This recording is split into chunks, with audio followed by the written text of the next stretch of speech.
오늘 저희에게 주신 은혜 말씀은 시편 107편 23절부터 31절입니다. 시편 107편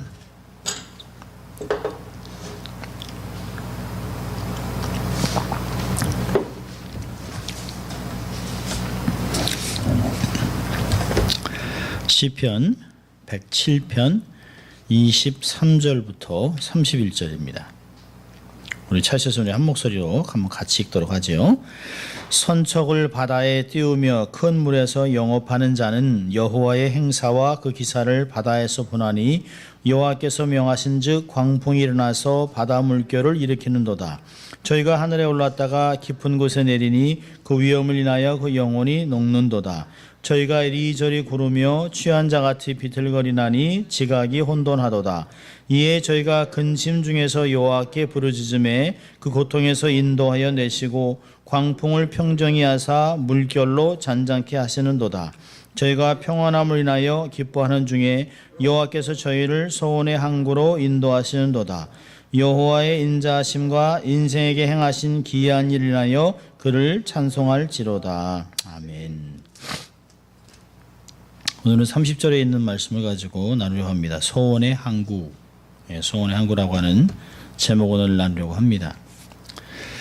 2017년도 이제 거의 반이 끝나가네요. 5월 이제 중순이 지나면서 이제 참 2017년에는 이것도 하고 저것도 하고 참 많은 것을 해봐야지. 이제까지 안 한 것, 주를 위해 안 한 것들, 또 이제까지 가족들하고 계획하지 못한 것들을 좀 해봐야지라고 생각하면서 오늘이나 내일이나 어제나 할까 하다가 세월이 이렇게 휙휙 지나갑니다. 벌써 2017년에 거의 이제 좀 있으면 6월 달이면 반이 끝나가는 거죠. 그러면서 세월은 정말 빨리 지나가누나 하는 생각들을 합니다.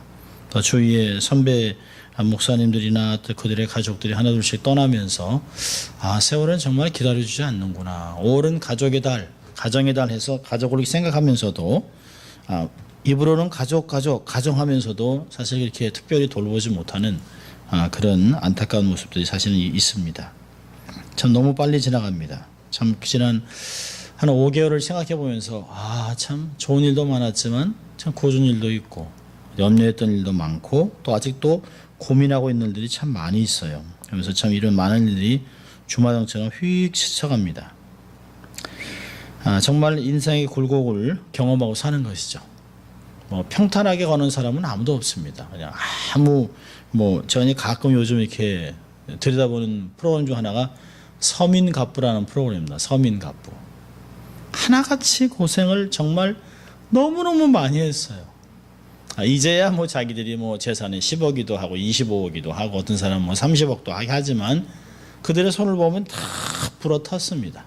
식당을 하면서 30년 동안 고생하고 문전박대 당하고 어떤 사람은 구두 고치는 걸 해가지고 손이 그냥 손에 부부가 손 밑에 그냥 가만 때가 지지 않는.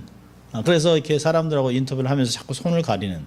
그래서 저는 서민갑부라고 하지만 그들의 삶에 패여진 움푹 패여진 이 주름살을 보면서 참 인생에 많은 것들을 지났겠다 하는 생각들을 합니다. 그런 거 보면서 참 세상에 아무것도 가져되는 일은 없다. 또 하나는 원했던 대로 다 이루어지는 것은 없다는 거예요. 근데 그나마 그래도 포기하지 않고 그래도 신앙이 있던 사람들은 집에 보면 가끔 보면 그 사람들 집에 보면 십자가 걸린 집도 있고 또 그 성경 구절도 적혀 있는 거 보면 그래 그나마 또 믿음이 있구나 하는 생각들을 해봅니다. 예수 믿는 사람들이라면 그렇게겠죠. 이제까지 지나온 것 하나님의 은혜입니다. 하지만 그들의 고백들은 주위에서 많은 도움을 줬습니다 라고 하는 이야기들을 합니다. 우리의 인생은 하나님의 은혜입니다. 믿습니까? 정말 하나님의 은혜죠. 사람들의 인생을 경주로 얘기하기도 하고 마라톤에도 비교하기도 합니다. 인생은 절대로 100m 달리기가 아니에요. 400m도 아닙니다. 마라톤입니다. 너무 빨리 달려서 안 되고요. 너무 늦게 달려도 안 됩니다. 자기에게 주신 페이스를 맞춰서 가야 돼요. 천천히. 남이 빨리 뛴다고 빨리 뛰었다가 지쳐서 그냥 중간에 그만둡니다. 또 나중에 나중에 이제 기운이 나면 달려야지 하다가 그 모멘텀을 놓치면 결국은 후발대에 서게 됩니다. 끊임없이 달려야 합니다. 지치지 않기 위해서, 경주를 마치기 위해서 늘 페이스를 조정해라, 페이스를 조정해야 하는 말을 합니다. 우리도 보면 목회를 하면서도 중도에 그렇게 남들보다 빨리 치고 나가고 싶어하는 목회자들이 있었습니다. 한편으로는 참 부럽다라고 하지만 지금 보면 그런 사람이 주위에 없어요. 그렇게 빨리 달렸으면 굉장한 위치에 있어야 하는데 중도에 사고가 나거나 아니면 불의의 사고를 당하든지 아니면 중간에 너무 지쳐서 쓰러져 있는 사람들을 자주 보게 됩니다. 목회는 성공이 아니죠. 목회는 성실하게 하는 것이에요. 인생도 마찬가지라고 생각합니다. 성공을 목표로 해서 산다면 그 사람은 수단과 방법을 가리지 않고 모든 걸 동원할 것이에요. 인생은 승리하는 데 있습니다. 인생 어떤 사람은 바다를 항해하는 배에 비유하기도 하죠. 바다에 끊임없이 크고 작은 풍랑이 일죠. 근데 그 풍랑이 없으면 배가 안 움직입니다. 그런 걸 보면서 참 세상에 모든 것은 다 필요하다고 생각합니다. 우리 생각에 이건 필요 없고 이거는 필요하고 이거는 있으나 마나 하지만 사실은 하나님이 있으나 마나 한 것은 하나도 안 지어놨어요. 다 필요한 것들이에요. 우리가 몰라서 그럴 뿐이죠. 시간이 지나면 저 사람 정말 좋은 사람이었구나. 그때 정말 잘 선택했네. 버릴 뻔해도 안 버리고 잘했네. 이런 생각들을 많이 할 때가 있습니다. 근데 우리의 삶 속에 보면 너무 출렁출렁하니까 그냥 잔잔하면 좋겠는데요. 출렁출렁하니까 자꾸 마음도 힘들어집니다. 그래서 인생을 끊임없는 바다에 비유하기도 합니다. 자, 오늘 본문을 보면 시편 기자는 본문에서 하나님은 참 전능하시다라고 하는 것을 고백하고 있습니다. 참 재밌죠. 23절은 선척을 바다에 띄우며 큰 물에서 영업하는 자는, 배를 타는 사람들은 여호와 행사 기사를 바다에서 본다. 특별히 이제 그 배를 타는 사람들은 신의 존재를 믿습니다. 그래서 항구 도시들을 보면 하나님을 안 믿어도 무당을 찾든지 바다 신의 그 용왕 신에다 하든지 해서 돼지머리 이렇게 절벽 같은 데 보면 얼마나 많은지 몰라요. 돼지머리, 짐승피, 촛불 막 불태운 것, 이런 부적태고 이게 얼마나 많은지 몰라요. 그들도 알아요.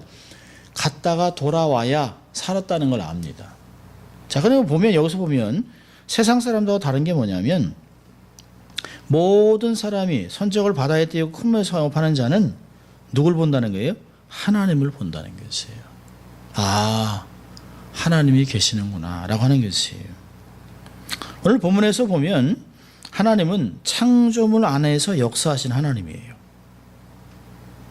하나님이 바다 안에서도 선척을 바다에 띄우고, 여호와께서 25절 보니까 여호와께서 명하신즉 광풍이 일어나서 바다 물기를 일으키시는도다. 이 넓은 바다를 주장하는 분은 누군가요? 풍랑을 주장하는 분은 누군가요? 하나님이죠. 이 자연재해나 이런 것들은 사람이 감당할 수가 없어요. 참 희한하죠. 그 많은 것들을 발견하고 세상은 점점점 빨라지는데, 이제 좀 있으면 날아다니는 자동차, 지금 벌써 무인 자동차 벌써 두바이에서는 운행하고 있고요. 아무도 없어요. 그냥 택시를 부르면 택시가 딱 선답니다. 그냥 타면 그냥 가는 거예요. 아무도 없어요. 그냥 자동으로 찍으면 다 가는 거예요.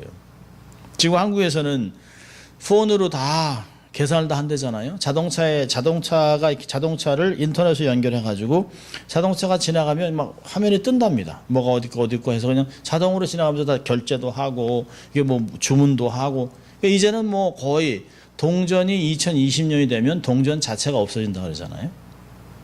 얼마나 대단한지 몰라요. 그런데 아직도 천재지변을 통제를 못합니다. 바람이 어디서 부는지, 어떻게 불어오는지, 왜 해수면은 높아지는지, 바닷물은 왜 뜨거워지는지, 왜 눈은 이렇게 많이 오는지, 왜 비는 이렇게 안 오는지 감당을 못해요. 왜? 그거는 모든 자연은 하나님의 통제 안에 있기 때문에 그렇습니다. 그래서 옛날에 우리의 선조들도 비가 안 오면 안 온 대로 하늘에 구하고 비가 너무 오면 비를 적게 해달라고 하늘에 구했던 것들이 있는 것이죠. 하나님은 천지를 창조하신 전능하신 하나님입니다. 모든 만물을 절대 주권을 가지고 당신 뜻대로 주관하세요. 예, 오늘 신문에 보니까 남부 29개 도시에 아주 그냥 토네이도가 불어가지고 그냥 쑥대밭이 됐습니다. 캘리포니아 살면 전혀 뭐 가끔 지진 나서 걱정이죠. 뭐 토네이도는 걱정 안 하는데 남부는 그냥 토네이도가 나가지고 그냥 막 다 쓸어버렸습니다. 그런 거 보면 하나님 또 왜 또 토네이도를 보내셔가지고. 근데 그건 우리의 손에 있는 것이 아니에요. 하나님이 주관하시고 통치하고 있습니다. 이 말씀에 대한 확신을 가지고 살아야 돼요. 하나님이 하신다. 하나님이 주관하신다. 내가 아둥바둥해도 변하지 않는 것이에요. 하나님의 통치하시는 영역은 우리가 애를 쓰고 수고하고 바라고 소원한다고 해서 애걸복걸한다고 되는 것이 아닙니다. 정말 우리가 정성을 다한다고 될까요? 아니에요. 우리의 정성으로 되는 것이 아니에요. 우리 옛말에 그런 말 있잖아요. 지성이면 감천? 아니요. 성경은 지성이면 감천이라는 얘기를 하지 않습니다. 그건 사람이 만들어낸 것이에요. 우리가 아무리 노력을 해도 하나님이 안 주시는 건 안 줘요. 우리가 아무리 선하게 살아도 예수 없이는 구원 못 받아요. 아무리 우리가 좋은 걸 먹어도요, 하나님의 건강 안 지켜주면 그냥 죽어요. 그건 어쩔 수 없는 일이에요. 최근에 어떤 아이가 늘 3년 동안 투나를 너무 좋아했어요. 그래서 엄마가 투나를 깡통을 따놓으면 아이가 뭐 포크로 찌워 먹기도 하고 하는데 어느 한순간에 그걸 먹고 몸이 패럴라이즈가 됐어요. 완전히 몸이 다 뒤틀려가지고 완전히 이유를 모르는 건데요. 이상한 병에 걸려 있는 것이에요. 알 수가 없습니다. 어떤 일을 당할지 몰라요. 하나님이 우리의 삶을 보호하지 않으면 작은 균 하나가 들어와서 사람 몸을 다 뒤집어 놓을 수 있습니다. 이제까지 있는 것 하나님이 지켜주신 것이에요. 이만큼 내가 몸 관리 잘해서 내가 먹는 것도 조심하고 손도 잘 씻고 깨끗하고 아니에요. 우리의 노력도 필요하지만 하나님이 우리를 지켜주는 걸 잊지 말아야 합니다. 오늘 저희 아들이 원래 오기로 되어 있거든요. 미시간에서 매번 비행기 탈 때마다 비행기가 캔슬이 됩니다. 오늘도 또 캔슬이 됐어요. 얘가 그러더라고요. 이제는 화도 안 된다는 거예요. 매번 올 때마다 캔슬되고 갈 때도 늦게 되고 중간에 비행기 놓치고 뭐 갈 때마다 그래요. 근데 처음에는 아이고 이놈의 유나이티드 에어라인 정말 타지 말아야지, 그거 사지 말아야지 막 하다가도 가만히 생각해 보는 거예요. 혹시 하나님이 어떤 뜻이 있지 않을까? 비행기가 뜨지 말아야 되는데 떴다가 사고 났다면 생각을 전환하는 것이에요. 하나님 감사합니다. 그래도 어쨌든 간에 하나님 미연에 방지했든지 무슨 방법이 있든지 간에 우연은 없기 때문에 하나님이 하신다는 걸 생각을 하는 것이에요. 창조물 안에서 역사하신 하나님, 세월이 가도 1.1획이 변하지 않는 하나님의 말씀이 우리의 삶의 중심추가 되게 해야 됩니다.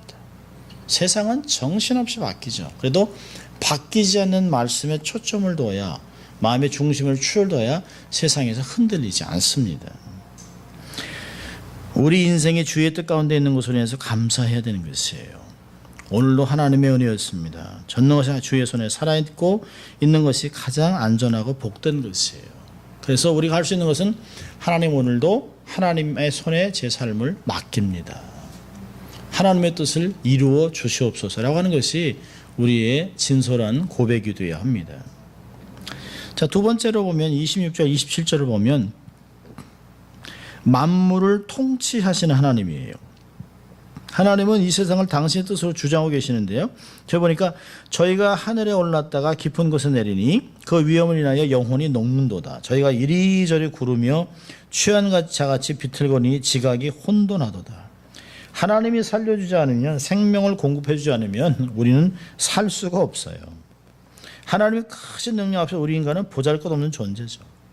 우리가 가끔 하늘의 별들을 보면서 와 정말 별들이 많다. 우리의 눈에 보이는 건 그냥 많다지만 사실 우리가 보고 있는 것의 수억 배 어마어마한 그 있잖아요.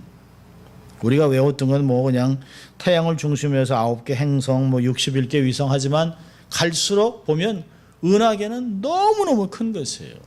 어떤 과학자가 이렇게 컴퓨터로 해가지고 은하수부터 해가지고 쭉 이렇게 들어갔습니다. 점점 이렇게 해서 그 은하계에서 뭐 태양을 중심해서 지구 안에서 미국 안에서도 캘리포니아, 로스앤젤레스 어디 어떤 사람 해가지고 얼굴까지 여기 점까지 딱 찍었어요. 그런데 그것을 거꾸로 하니까요, 쭉 가면 먼지도 안 보이는. 근데 그걸 보면서 어떤 생각을 하냐면, 먼지보다도 작은 내게 관심을 두신 하나님은 대단하신 분이라는 거죠. 그래서 시편 8편에 하나님이 우리를 위해 생각하시는 게 생각이 너무 크다는 것이에요. 시편 8편을 보면 이런 말을 합니다. 여호와 우리 주여, 주의 이름이 온 땅에 어찌 그리 아름다운지요. 주의 영광을 하늘에 위에 두셨나이다. 주의 대적을 인하여 어린 아이와 젖먹이 입으로 말며 권능을 세우시며 이는 원수와 보좌로 잠자게 하시면서 주의 손가락으로 만든 주의 하늘 쭉 얘기를 합니다. 그러면서 4절에 사람이 무엇이고 한데 주께서 저를 생각하시고 인자가 무엇이고 한데 주께서 저를 권고하십니까? 여기 중요한 단어가 2개가 있어요. 생각한다, 권고한다. 이 단어가 굉장한 단어예요. 이 생각한다는 건 기억한다는 거예요. 기억한다. 하나님 우리를 계속 기억해요. 부모가 자식을 기억하는 것 같이 계속 기억하고 있어요. 권고한다는 건 뭘까요? 찾아오는 거예요. 참 어느 목사님이 그저께 주일 라디오를 듣는데 설교를 하는데 이 설교를 하시는데요, 제 마음에 딱 와닿아요. 그러니까 아이들이 전화해서 엄마 그러면 엄마가 이게 엄마 하는 소리를 듣고 벌써 얘 상태를 아는 거죠. 얘가 좋아한 건지 아픈 건지 얘가 좀 디프레스에 있는 건지 기쁜 건지 그걸 저 감지를 한다고요. 괜찮니? 그랬는데 괜찮다 하는데도 엄마는 벌써 애를 데리러 갑니다. 그 사실 입장에서 여기서 권고한다는 게 뭐냐면 구원한다는 거예요. 구원. 찾아와서 구원하는 그 아이의 상태를 회복해 주는 것이에요. 제가 그 설교를 들으면서 맞다. 참 적용을 참 잘하셨다는 젊은 목사님인데 아마 저보다 조금 어린 것 같은데 아주 해석을 잘하신 것 같아요. 하나님이 우리를 늘상 기억하고 있다가 때가 돼서 우리가 주여 신음소리도 못 내고 있는데 덜컥 하나님이 찾아오시는 거예요. 그리고 구원하는 거죠. 하나님은 찾아오셨지만 그 찾아오심을 받는 사람은 어떤 사람일까요? 구원받는 거예요. 어떻게 엄마가 내 상황을 알고 그냥 엄마 했는데 벌써 털컥 하고 오는 거예요. 주여 그랬는데 벌써 하나님이 다 문제를 해결하시는 것이에요. 만물을 통치하는 하나님. 근데 그 중에서도 정말 먼지보다 못한 작은 나를, 미약한 나를 관심을 갖고 있다. 이게 얼마나 기가 막힌지 몰라요. 하나님은 지금도 정확하게 온 우주를 주관하고 있습니다. 그 우주 안에 내가 있다라고 하는 게 얼마나 감사한지 몰라요. 하나님이 그냥 뭉뚱거려가지고 너희들 이렇게 하지 않잖아요. 하나님이 우리를 지명하여 너를 불렀나니 라고 얘기하지 않습니까? 너는 내 것이라. 이사야에서 그렇게 얘기하는 것이에요. 자, 세 번째는요, 28절과 29절을 보면 만물의 부르짖음에 응답하시는 하나님이에요. 28절 보면 이런 말씀하죠. 이에 저희가 큰 근심 중에서 여호와께 부르짖음에 그 고통에서 인도하여 내시고 광풍을 평정히 하사 물결로 잔잔케 하시는도다. 풍랑이 너무 심하니까 사람들이 하나님 앞에서 막 부르짖습니다. 도와주세요 막 그럽니다. 이게 비슷한 게 마가복음 4장에 나와 있잖아요. 광풍이 부니까 사실 그 갈릴리 호수에서 잔뼈가 굵었던 제자들이 감당을 못하는 거예요. 그러니까 막 물을 퍼내다가 주님한테 고물을 베고 너무 주무시는 주님한테 주님 우리가 죽게 됐는데 돌아보지 않습니까? 막 이랬습니다. 예수님이 일어나서 만물을 잠잠케 합니다. 고요하라. 그리고 제자들한테 얘기하죠. 왜 의심하였느냐? 왜 두려워하느냐? 믿음이 적은 자들아 라고 얘기를 합니다. 근데 사실 우리가 그 상황에 들어가도 똑같죠. 살려달라고 난리를 피죠. 근데 그때 들어주는 분이 있다는 게 얼마나 감사한지 몰라요. 저는 이게 문제가 딱 터지면 예수 안 믿는 사람은 너무 불쌍합니다. 똑같이 부르짖어도 구원자가 있고 구원자가 없어요. 다 목사니까 사람들을 다 사랑해야 되겠지만 제 가족과 다른 이웃이 빠졌다? 그럼 누굴 구하겠어요? 어쩔 수 없어요. 손이 오른팔로 굽는 가는 거예요. 자식한테 가는 것이죠. 예수님이 우리를 자녀로 삼으셨어요. 그리고 얘기했습니다. 요한복음 10장 28절에 내 손에서 빼앗아갈 자가 없다. 하나님이 내게 준 자 한 명도 놓치지 않는다고 얘기합니다. 구원하시겠다는 것이에요. 결단코 구원해서 끝까지 데리고 가실 그 하나님. 그분이 계시니까 얼마나 감사한지 몰라요. 너는 내게 부르짖으라 그럼 내가 내게 응답하겠고 예레미야 33장 3절은 얘기하잖아요. 마태복음 7장에서는 얘기합니다. 기도하라는 거예요. 그러면 구하라, 찾으라, 두드리라.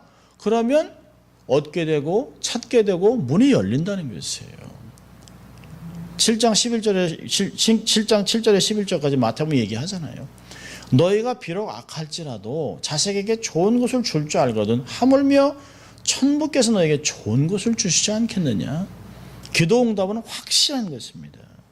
만물의 부르짖음에 응답하신 하나님이에요. 그런데 특별히 당신의 택한 백성들의 음성을 들으신다는 것이에요. 얼마나 중요한지 몰라요. 우리가 하나님을 아버지라고 부를 수 있는 게 얼마나 기가 막힌지 몰라요. 저는 요즘 이제 혼자서 이제 아랍어를 공부를 하고 있는데요. 보면 우리가 부르는 것이 하나님 아버지 이런 게 없어요. 그냥 알라 하면 그 알라를 수식하는 단어들을 길게 장황하게 합니다. 두려워만 해요. 근데 우리는 아버지, 아빠 이렇게 부를 수 있잖아요. 양자의 영을 줘서 하나님을 아버지로 부르게 했다라고 로마서 8장은 이야기합니다. 얼마나 기가 막힌지 몰라요. 만물의 부르짖음에 응답한 하나님, 내 부르짖음에 응답한 하나님이라는 것이죠. 자, 30절에 31절 네 번째는요. 마음의 소원을 이루어주는 하나님이에요.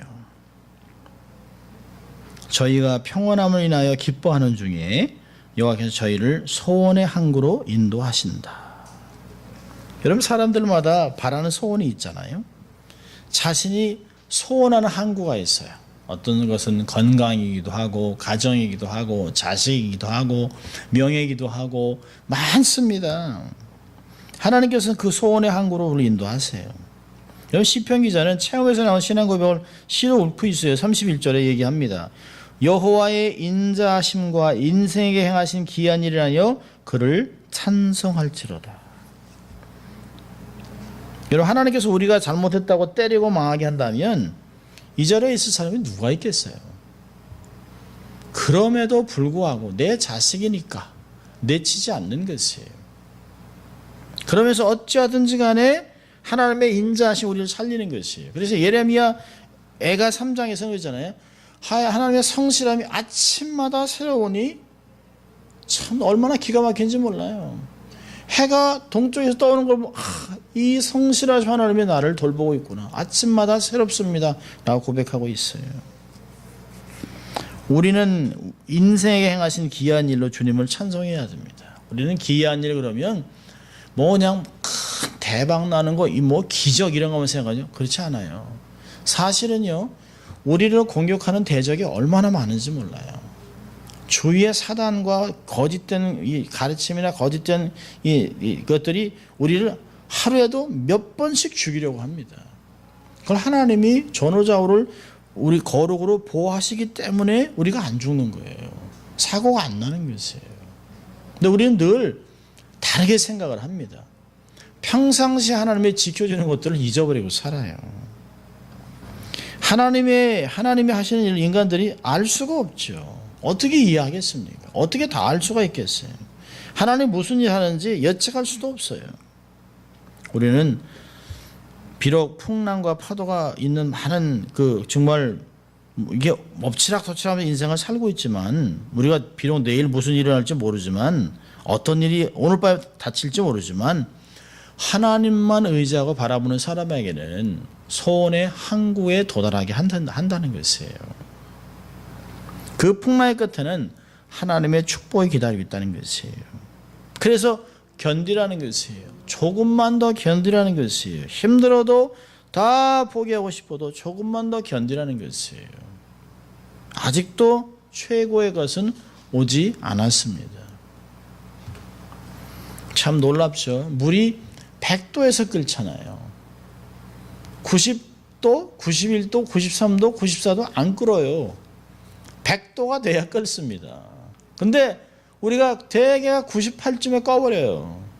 인생이 거의 그렇습니다. 이만큼 했는데 안 끓어. 이만큼 했는데 안 돼. 해야 아무 소용없어. 거봐 안 되지 라고 합니다. 그런데 한우물을 판 사람은 되는 것이에요. 한우물을 판 사람. 끝까지 기다린 사람. 하나님을 찾은 사람. 그 사람에게는 하나님의 소망의 미래의 문을 열어놓으시는 것이에요. 여러분 낙심이 뭘까요? 성공의 반대말은 포기가 아니에요. 성공의 반대말은 패배가 아니에요. 실패가 아니에요. 성공의 반대말은 포기입니다. 포기. 포기하니까 아무것도 못 이루는 것이에요.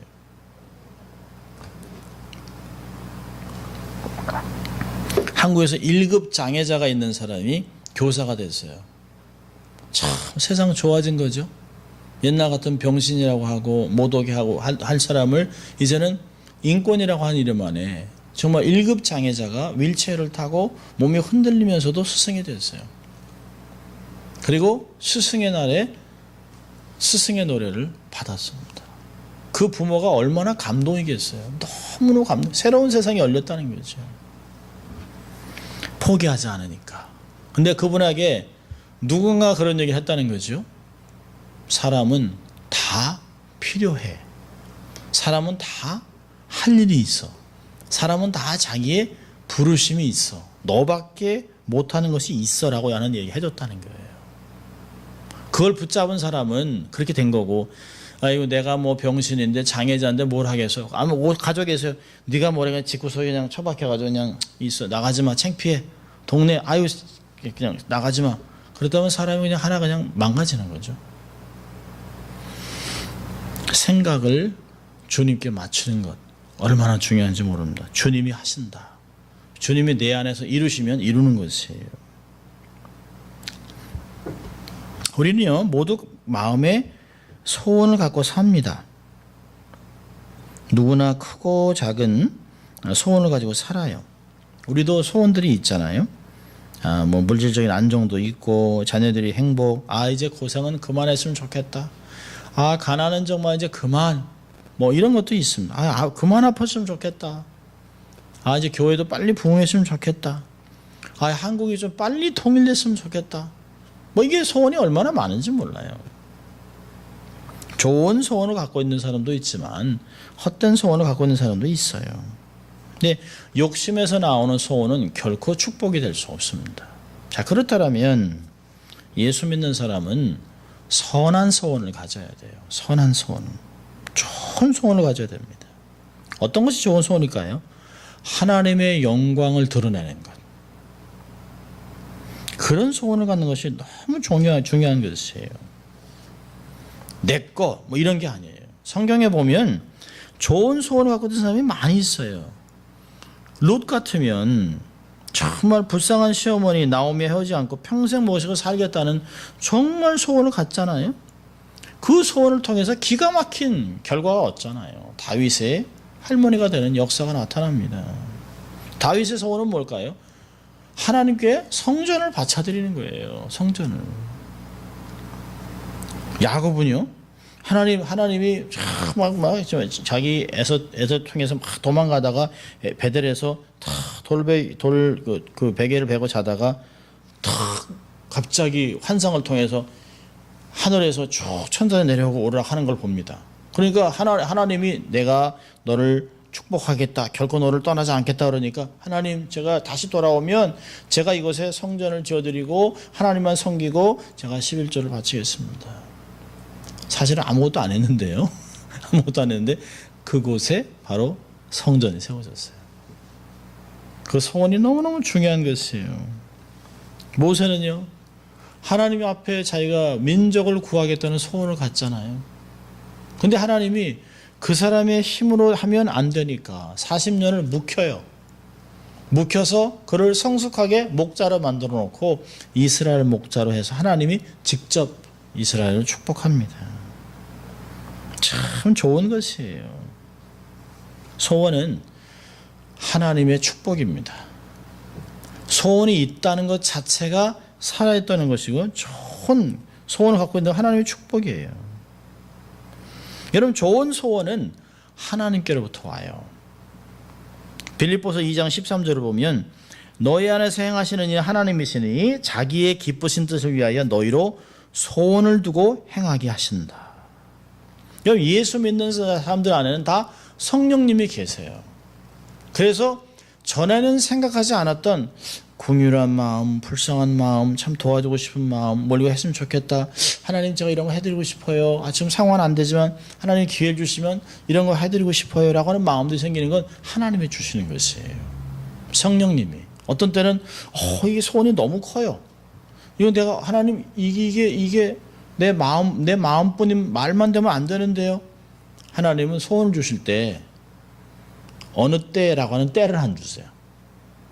시간이 지나면서 그것이 이루어지는 것들을 보게 하죠. 아직 그게 왜 그럴까요? 아직은 내가 그릇이 준비가 안 됐어요. 어떤 때는요, 상황이 준비가 안 돼 있어요. 내가 아직 성경의 지식이 깊질 않아요. 그래서 하나님이 주신 소원이 언제 어떻게 이룰지 전혀 모르고 있는 것이에요. 우리 안에 성령님이 계시면서 우리 안에 정말 좋은 것들을 주세요. 우리는 한 사람 한 사람이 다 그리스도 안에서 하나님의 섭리 가운데 세상을 변화시키는 위대한 비전들을 다 갖고 있습니다. 아유, 목사님 무슨 말씀, 나는 그냥 살아가기도 바쁜데요. 아니요. 우리들은 세상에서 있으면 캄캄한 데서 빛을 보는 거예요. 비록 작은 빛 같지만 그 빛 때문에 그 지륵 같은 그 바다에서 등대를 보고 배가 움직이는 것 같이 우리의 작은 행위, 내 안에 있는 예수 그리스도의 빛이 세상을 밝히는 것이에요. 좀 우리가 좀 자신감을 좀 가질 필요가 있습니다. 내가 정말 하나님, 내가 이런 사람으로 만들어 주셨는데. 자, 소원이 하나님께로부터 온다면 첫째로 하나님으로부터 온 소원은 반드시 이루어집니다. 하나님이 주셨다면 반드시 이루어져요. 하나님의 거룩과 하나님의 영광과 교회의 유익을 위한 소원을 주셨다면 그건 반드시 이루어집니다. 하나님의 택함을 받지 않은 사람이라면 하나님의 영광을 생각하지 않습니다. 하나님의 나라에 대한 개념이 없어요. 하나님께 헌신하겠다는 마음이 안 생겨요. 남을 유익하게 하겠다, 교회를 생각하는 마음이 안 생겨요. 그러니까 하나님의 영광, 교회의 유익, 다른 사람을 유익하게 하고 돕겠다는 이게 민망한 마음이 생기면 하나님이 주신 것이에요. 그건 반드시 이루어집니다. 두 번째로요, 하나님이 주신 소원은 축복의 문입니다. 하나님이 주신 소원을 갖고 살면 반드시 축복의 문이 열려요. 다윗 보세요. 하나님 앞에 성전을 지어 바치겠다는 소원을 가지니까 그에게 하나님이 재물을 주세요. 근데 재물이 그냥 하늘에서 떨어지는 게 아니죠. 전쟁을 통해서 그를 강하게, 하나님이 다윗을 점점 더 강하게 하셨더라. 그러니까 하나님이 하나님께 헌신하고, 하나님 전쟁하러 갈까요 말까요? 그러니까 하나님이 가라, 내가 그들을 내 손에 붙였다. 그러니까 전쟁에서 전리품을 막 걷어옵니다. 그리고 전쟁에서 종을 막 받아와요. 그러니까 다윗은 알았습니다. 이 재물이 내가 먹고 살고 이렇게 막 내 마음대로 살아가는 것이 아니라 하나님께 소원을 뒀더니 하나님이 이런 것들을 주시는구나. 솔로몬은요, 다윗이 모아놓은 걸 그냥 짜집게 한 거예요. 그냥 이게 블루프린트 보고 그냥 만든 거예요. 그냥 다윗이 해놓은 걸 다. 하나님이 룻도 그렇잖아요. 바른 소원 가지니까 그 가게를 축복하잖아요. 그 가정을 축복하잖아요. 이방인 모압 여인이 하나님의 거룩한 총회에 들어올 수 없다. 레위기에 분명히 얘기하잖아요. 절대 들어올 수 없는 사람이에요. 근데 모압 여인이 와서 다윗의 족보에 들어가잖아요. 굉장한 것이죠. 있을 수 없는 일이 벌어진 것이에요. 예를 들어서 아니 노비가 어떻게 양반하고 결혼을 합니까? 안 되잖아요. 조선시대 같으면 안 되잖아요. 얼마나 놀라운 영광인지 몰라요. 좋은 소원은 반드시 이루어져요. 좋은 소원을 가진 사람은 반드시 축복을 받습니다. 축복을 받는 사람이 하나님은 소원을 주세요. 세 번째로요. 축복은 반드시 과정을 거칩니다. 아마 그럴 거예요. 아니 내가 하나님께 선한 소원도 가졌는데 하나님께 이렇게 헌신하는데 하나님 앞에서 왜 내가 이렇게 인생에 풍랑이 있을까요? 우리가 건강이 좋지 못할까요? 사업이 잘 안 될까요? 뭐 이런 사람이 있어요. 아니 그렇게 헌신한 사람의 자녀가 망가져요. 아니 그렇게 교회에서 막 그냥 죽자사자고 일을 하고 막 헌신을 하고 섬기는데 일이 안 돼요. 사람들이 예수 믿어 헛것이고 라고 하는 얘기를 자꾸 듣습니다.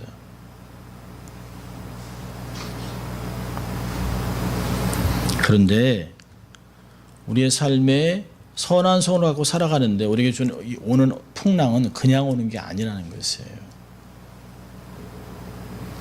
소원의 항구까지 인도하시는 과정에서 하나님이 풍랑을 주시는 이유가 있어요. 왜 하나님에게 풍랑을 주실까요? 기도하라고 주시는 것이에요. 기도하라고. 풍랑은 하나님을 찾게 하는 것이에요. 하나님을 가까이 하게 합니다. 큰 은혜를 받게 돼요. 체험적인 신앙을 갖게 됩니다. 큰 믿음을 소유하죠. 여러분 성경을 많이 안다고 해서 믿음이 크다고 할 수 있을까요? 아니요. 학식만 있는 거예요. 그런데 기도해서 덜컥 기도의 응답을 경험해요. 하나님의 기적을 경험해요. 말씀을 살면서 경험해요.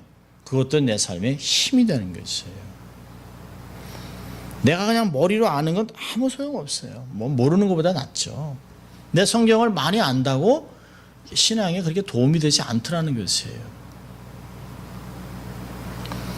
우리 중에 하나님을 위한 선한 소원을 갖고 있는데 이상하게 자꾸 풍랑이 계속되는 분들이 있으면 첫째로 낙심하지 말아야 돼요. 왜? 사단은 계속 속이죠. 아이고 예수 잘 믿는데 그거 봐라 하는 거 봐라 되는 거 하나도 없네. 그래서 부정적인 생각을 하게 돼요. 제가 아까 그랬죠. 포기하면 안 돼요. 포기하면. 낙심하면 안 돼요. 의심하면 안 돼요. 풍랑은 하나님의 뜻이에요. 하나님이 허락한 것이에요. 내가 죄를 짓지도 않았는데 내가 여전히 하나님께 선한 마음을 갖고 있는데 하나님께 헌신하고 있는데 풍랑이 있다? 하나님이 엎드리라고 그러는 거구나.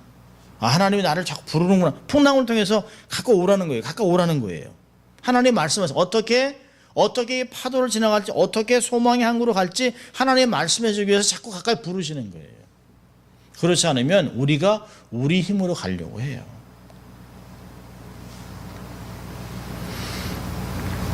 하나님 우리에게 꼭 필요하기 때문에 풍랑을 주신 것이에요. 그 풍랑을 통해서 우리의 내면이 변화돼요. 그 풍랑을 통해서 믿음이 견고해져요. 그 풍랑을 통해서 넉넉한 마음을 갖습니다. 풍랑을 통해서 하나님의 위대함을 경험합니다. 어떤 분들은 그래요. 목사님 빨리 힘들고 어려운 환경에서 그냥 벗어났으면 좋겠어요. 여러분 환경이 바뀌는 것보다 더 중요한 건 뭘까요? 사람이 바뀌는 거예요. 환경이 바뀌어도 사람이 바뀌지 않으면 아무것도 기대할 게 없어요. 사람이 하나도 안 바뀌었어요. 성숙하지 않아요. 하나님도 제대로 모르는데 그 사람에게 있는 재물은요? 그건 독이에요. 그건 독.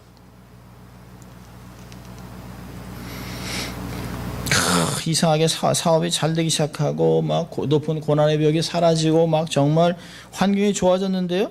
사람이 안 바뀌면 아주 몹쓸 인간으로 변합니다. 오히려 좋아진 환경 때문에 문제가 생겨요. 오히려 좋아진 환경 때문에 자식 다 망가집니다. 그 돈 때문에 자식 다 망가지고 가정 다 깨지는 거예요. 근데 사람이 바뀌면 환경은 전혀 문제가 안 돼요. 사람이 바뀌면. 사람이 바뀌면 어려운 환경을 오히려 극복해요. 할 수 있다. 하신 이는 하나님이시니까. 오히려 그 풍랑 때문에 전화위복이 돼요. 좋은 일이 막 기다려요. 더 체험적인 신앙이 생기고 지혜가 생기고 그 또 막 능력도 생기고 막 그냥 넉넉한 마음들이 생깁니다. 풍랑이 일어날 때 우리가 엎드려야 되는 것은 더 큰 은혜를 받기 위해서예요. 더 큰 은혜를 받기 위해서. 우리의 삶에 은혜만 있으면 문제는 별로 그렇게 중요하지 않아요. 우리의 삶에서 늘 제가 그러잖아요. 저도 이렇게 신앙생활을 쭉 돌아보고 목회를 돌아보면 재물이 없어서 어려웠던 것은 사실 원인이 안 돼요. 비록 힘들었죠. 저희 아이들도 아빠 난 정말 가난한 건 싫어 얘기를 합니다. 근데 가난은 불편할 뿐이지 그게 두려운 건 아니에요. 견딜 수 있어요. 건강도 마찬가지예요. 근데 은혜가 말랐을 때는 말씀도 안 봐요. 은혜가 말르면 사람의 말도 안 들려요. 은혜가 없으면 교회가 중요한지도 몰라요. 은혜가 없으면 우선순위가 뒤죽박죽이에요. 그냥 되는 게 되는 거예요. 뭐든지 되는 게 좋은 거예요. 불법이 뭐가 없어요. 은혜가 많은 거죠. 은혜가 있으면 문제는 아무것도 아니에요. 은혜는 언제 받을 수 있을까요? 엎드릴 때. 하나님 앞에 엎드릴 때만 받을 수 있어요. 그러니까 풍랑은 기도하라는 신호예요. 기도하면 은혜 받죠. 응답 받죠. 그러면서 그걸 통해서 막 깨달음을 얻죠. 그걸 통해서 힘을 얻습니다. 이야, 하나님이 이렇게 하시는 거구나. 그렇다면 내가 하나님이 하자고 하는 대로 해야지. 근데 보니까 그 기뻐하는 중에 소원의 한 그릇 인도해 놨어요. 여러분, 결정적으로 하나님을 인도하는 거지 우리가 노력해서 되는 것은 아니에요. 어느 목사님 그런 얘기 하시더라고요. 내가 어느 산에 올라갈 때 내가 걸어서 올라가는 게 빠른지 자동차를 타고 올라가는 게 좋은지 아니면 헬리콥터 타고 올라가는 게 빠른지 그건 뭐 물어보나 마나죠. 내 힘으로 가겠냐는 거예요. 내 힘으로. 성령님의 도움으로 간다면 빨리 갈 수 있고 편하게 갈 수 있고 갈 수 있어요. 근데 아무나 그렇게 타는 것이 아니죠. 하나님 앞에 엎드린 자만 하나님이 들어가시는 것이에요. 은혜를 경험한 신령한 은혜를 경험한 사람들이 하나님이 데려가시는 것이죠. 좋은 소원을 가지세요. 하나님 제게도 조금 좋은 소원을 주세요. 거룩한 소원을 주세요. 이렇게 하나님께 기도하세요. 간구하세요. 한 번으로 그치지 말고 아이 그냥 말씀 안 하시네. 안 들려? 그걸로 끝나지 마시고 하나님 내 마음에 이렇게 막 감동 주실 때까지 하나님이 주신 거예요? 하나님 이렇게 하라고요? 하나님 뜻입니까? 이게 좀 확인할 필요가 있어요. 아 정말 하나님이 그렇게 하는 게 좋겠습니까? 그 기준이 있잖아요. 하나님의 영광, 교회의 유익, 타인을 복되게 하고 내 경건에 유익이 있다. 그러면 하는 거예요. 하나님을 향한 소원을 갖고 사니까 하나님의 축복이 끊이지 않는 것이에요. 하나님의 가장 큰 축복은 뭘까요? 자꾸 우리는 돈, 건강, 이 지엽적인 게 묶여 있어요. 가장 큰 것은 그분이 우리와 함께 하는 거예요. 임마누엘. 그걸 하나님이 창세기부터 계속 얘기하셨어요. 내가 너희와 함께 하마. 내가 너를 복되게 하마. 이 말을 계속 하셨어요.